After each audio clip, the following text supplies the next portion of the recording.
Selamat pagi, salam sejahtera.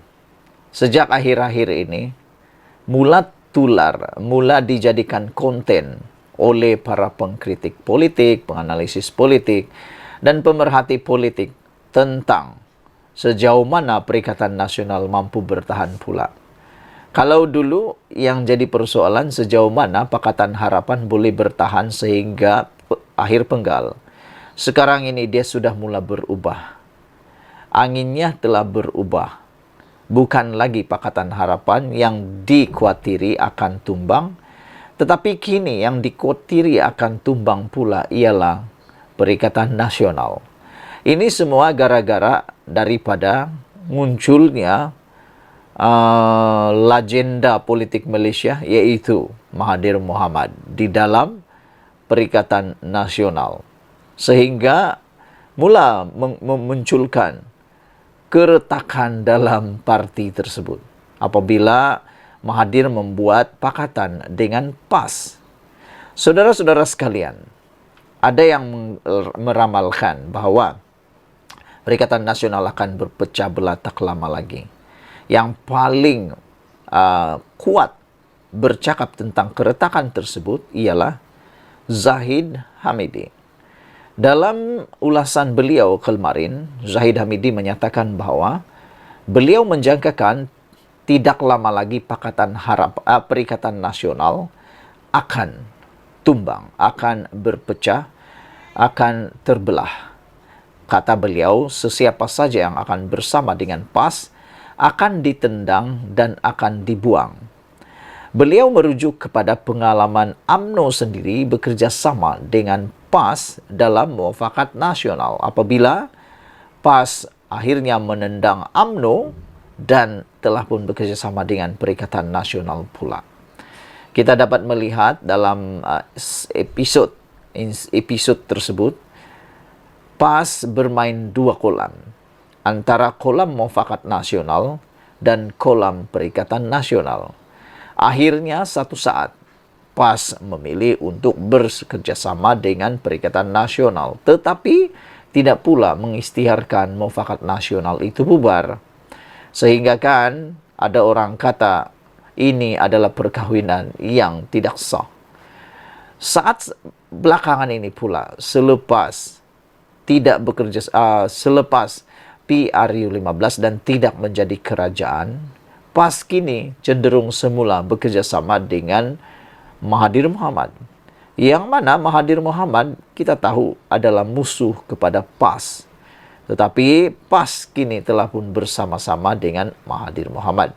Hadi Awang katakan bahawa mereka mungkin mempunyai ideologi yang berbeza tetapi mempunyai persamaan juga, yaitu untuk berjuang bagi bangsa Melayu dan orang Islam, kata Hadi Awang. Tapi hari ini dunia politik Malaysia digemparkan pula dengan tular gambar Nik Abduh bersama Anwar. Gambar ini menulis pelbagai cerita. Bahkan netizen mula mempersoalkan Nik Abduh ini iaitu anak kepada bekas Presiden PAS sendiri, iaitu Nik Aziz. Dua keping gambar memaparkan Nik Abdul Aziz duduk bersama Perdana Menteri Datuk Seri Anwar Ibrahim Tular di media sosial pada Jumaat. Turut dilihat hadir dalam perjumpaan itu ialah abang kepada Nik Muhammad Abduh, iaitu Nik Omar, penceramah bebas Wan Ji Wan Hussein, serta Datuk Seri Dr. Wan Aziza Wan Ismail. Gambar yang tular itu dipercayai dirakam di sebuah lokasi di Kelantan, memandangkan Anwar kini berada di negeri berkenan bagi menghadiri Majlis Rumah Terbuka Malaysia Madani. Pelbagai spekulasi juga turut tercetus susulan tularnya gambar Nik Abdul Aziz, Nik Muhammad Abduh bersama pemimpin Pakatan Harapan tersebut. Pada pilihan raya umum ke-15 tahun lalu, PAS menggugurkan Nik Muhammad Abduh sebagai calon parti itu dan kerusi yang ditandingi sebelum ini diberikan kepada Muhammad Sahrir C. Sulaiman. Nik Muhammad Abduh dan Nik Umar sebelum ini dilihat tidak sekepala susulan kedua-duanya memilih haluan politik berbeza. Nik Omar sebelum ini mencetuskan rasa kurang senang dalam kalangan pemimpin PAS susulan bertindak menyertai Parti Amanah Negara Amanah. Jadi saudara-saudara sekalian, spekulasi ini makin bertiup kencang di Kelantan. Adakah gerakan baharu akan muncul di Kelantan?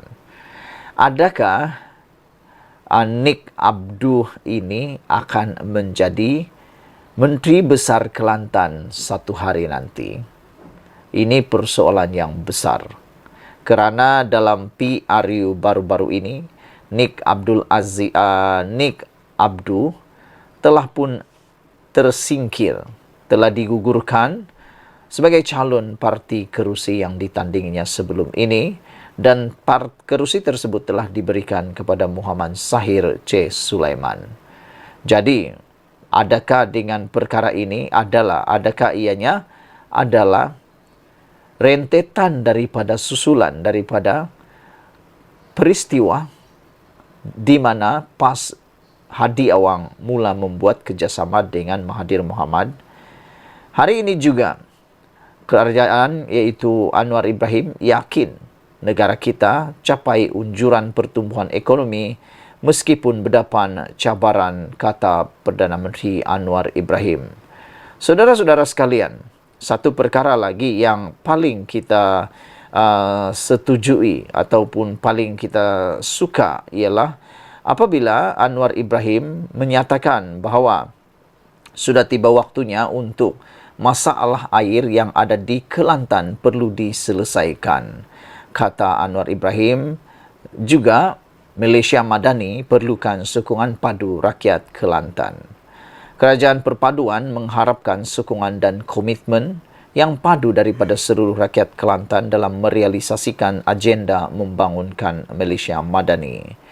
Perdana Menteri Datuk Seri Anwar Ibrahim berkata ia merupakan wadah bersepadu dan holistik bertunjangkan dasar-dasar berorientasikan masa depan demi mewujudkan sebuah masyarakat yang madani, maju, terampil dan terangkum, kata beliau lagi. Kerajaan perpaduan memberi jaminan bahawa seluruh hak rakyat Malaysia akan sentiasa terbela tanpa mengira agama dan bangsa.